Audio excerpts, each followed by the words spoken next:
This story might be really long, so bear with me.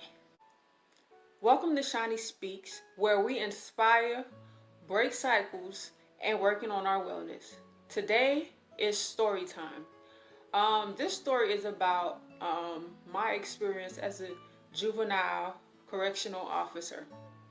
Um, I became a juvenile officer because I thought that I can help um, the youth that was in there. But little did I know, some of these youth were bigger, stronger than me. The only difference is it was just younger in age. I applied in the Department of Juvenile Justice in the state of Georgia. Did the interview, got the job, brought in the paperwork and all of that. And I started as a cadet. Basically, we was wearing black shirts and khaki pants.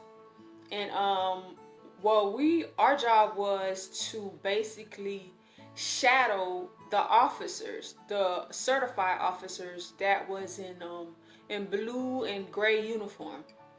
I remember the first day probably we did a lot of training. We was introduced to a lot of people, and we was given a tour of everything um, in the um, in the facility and how everything kind of work. It's like a little how you say that? A little view of everything, but not you know thoroughly. So that's how it started. But in the midst of being a cadet, I remember probably the first week or 2 weeks, whatever, after the training, there was an incident that happened. I don't know where I was coming from, if it was lunch or something. It was just a whole bunch of blood on the ground, and everybody, administration, which was in the front of the jail or the youth center, whatever it was, uh, they was just running. Like, I was just like, what's going on? Because I'm not used to this, so I didn't know what was going on. So we had people telling us to back up. As cadets, you can't do nothing. You can't touch the youth. You can't arrest. You cannot pin down anybody. You cannot throw down. You cannot do nothing. Basically, you just there, shadowing everything, seeing everything. And we was like, is there anything we could do? Because if anything goes down, we got to defend ourselves. But they was telling us no. And the confusing part, some people were telling us, help the officers, the certified officers. We didn't really know what to do. It was a group of us. And when I tell you, I don't know, I got along with everybody. I don't know about everybody getting along with each other, but really I got along with everybody. Cool people, and people that was in the military, like, for how many years, and me, I'm just coming in, you know what I'm saying? So yeah, cool people. And so with that incident, um we had this team called CERT. CERT is basically like people that come in if there's like a riot and we can't really control the situation. They come in and they bada boom, bada bang. You know what I'm saying? Like, get everything done. Everybody just gonna be thrown everywhere. You know what I'm saying? It was hot too. Like when you see them in action. And then we had another team that comes in like doing riots and stuff like that. If the certain people in our jail needed help, whatever. So they was there too. Boy, when I tell you, all you heard was boom, bang, wham, bang. All the noise that you could think of. That's all I heard. And then I saw like a big old juvenile looking like he was 30. Just swinging at a cert who is not a cert. I forgot. So basically, they was fighting the guy. I guess they didn't like him because he did have this little attitude going on, whatever. But anyway, it's always the little ones, the little people that has the most mouth. So I guess the juvenile didn't like him like that. Oh man, it was crazy. It's like one thing I learned is that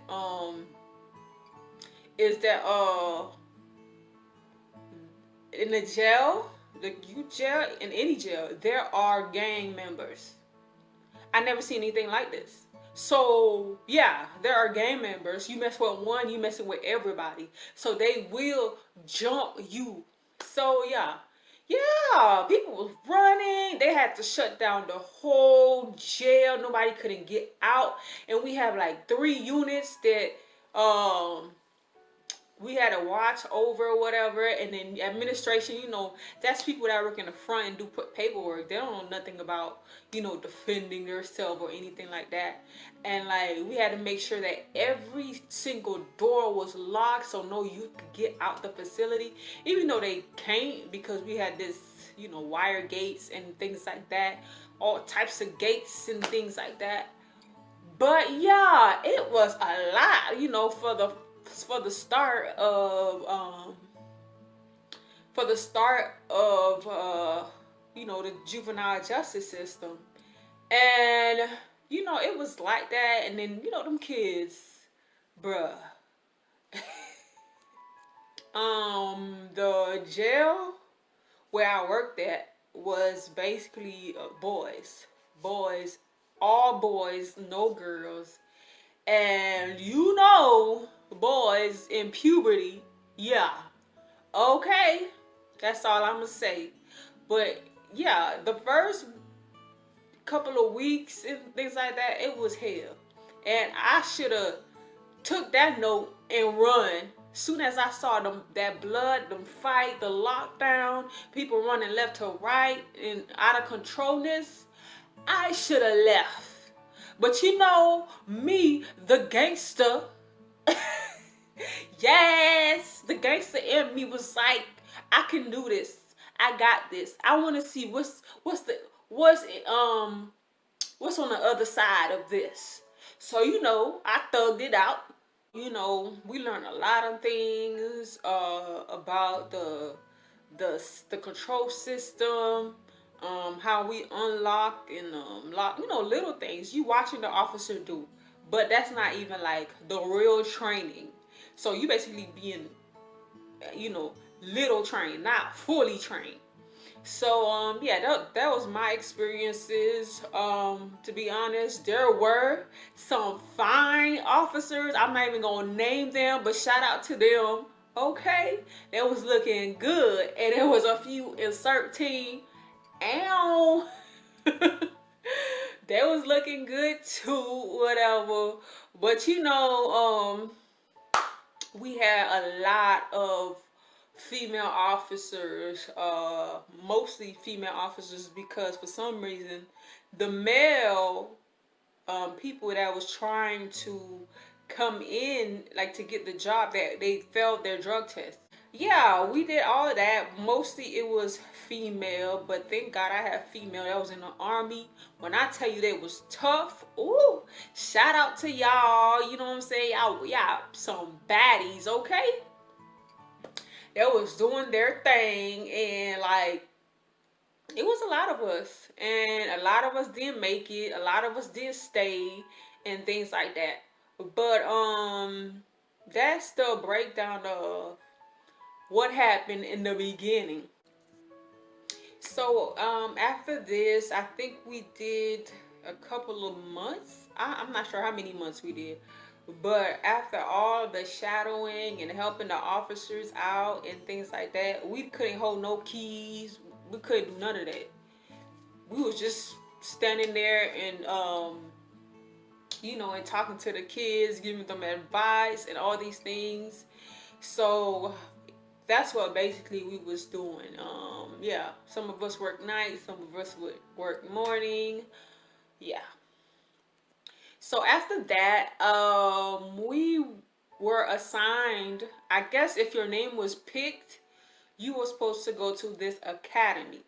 And the academy I went to, Lord Jesus, I have never seen so many fine men in my life. I'm telling you, firefighters, police officers, state troopers, all these men just, woo! I'm telling you, they was looking good. Oh my gosh, that was looking good. All right, especially in them uniforms. And we was roomed with two people. Thank Jesus Christ, I was roomed with some good people. You know what I'm saying? Two good females that was clean, understandable, that was not nasty and anything like that. They was like good roommates, and like we respected each other and things like that, and we gave each other like space and privacy. Thank the Lord above, because some of the women was complaining that there were like roommates that were really nasty. They would leave their underwear everywhere, or pads, or ooh, you know what I'm saying? So they was complaining about those things. And I'm glad that my roommates, we did not we respected each other. We both we all three of us was clean, you know what I'm saying? And we understood each other, whatever. We kept everything clean, you know what I'm saying? We didn't want nothing, no bugs, anything. So shout out to them, class 228. Yes, class 228. Y'all already know who y'all is, and I'm not even gonna put names out there, and I'm not even sure if y'all gonna like that or anything. So I'm not gonna put any name out there. So like, comment, subscribe to my channel for part 2. So we was there from Monday through Friday. And then we get to leave on weekends. Or they gave us, I think, I don't know how much it was, but they give us an amount of money that we could spend, and then if you over the limit that they gave you, you basically had to pay out of your pockets. There was some good places there. There was close places like Walmart and a lot of places to eat, Waffle House and things like that. It was far from me and things like that. So every morning, we would go to the cafeteria and eat and things like that. Then we will meet up and be in this military line, I would say. After we eat, there's certain times we get in line and things like that. And then they taught us how to walk, live, live, live, right, live. Oh my gosh, I hated that. Live, live, live, right, live. So they taught us all of those steps, how to turn, all these military things. Woo, man, some of us got it quick. Some of us had to do some work on it. It was nice. A little difficult, but it was nice for the most part. So we went over the curriculum and all of that. All these things, they got us uniform. They told us what boots to wear, how we supposed to shine our boots. When I tell you, some of us was using lip gloss on our boots to make it clear, uh, hairspray, you name it. Some of these cadets was just like making sure their shoes would shine. And here's the funny part though. Some of these people that was doing that, putting lip gloss and hair grease, like when you stunk, the dirt was stuck to their boots. And guess what? We all had to run. Either they had to run by themselves or everybody had to run. And that's another part I did not like. If one messed up, everybody get punished. And I did not like that for no reason. I'm not sure if it was every week that we had a test, but we always had a test. And if you failed the test, you would automatically sent back to your facility, I guess, to get more practice or whatever. And then you will be like you will return to the next group of people, to the next class. So thank God I passed all my tests. Yes, baby. I was not coming back to this hell. Why I say it was hell? Because again, if one mess up, everybody mess up. And our class had a lot of young people. And you know young people, they don't care, they forget. You know, they all in their phone, whatever. They don't care what is being said. It was a lot of messing up and things like that. Like we was running the heat.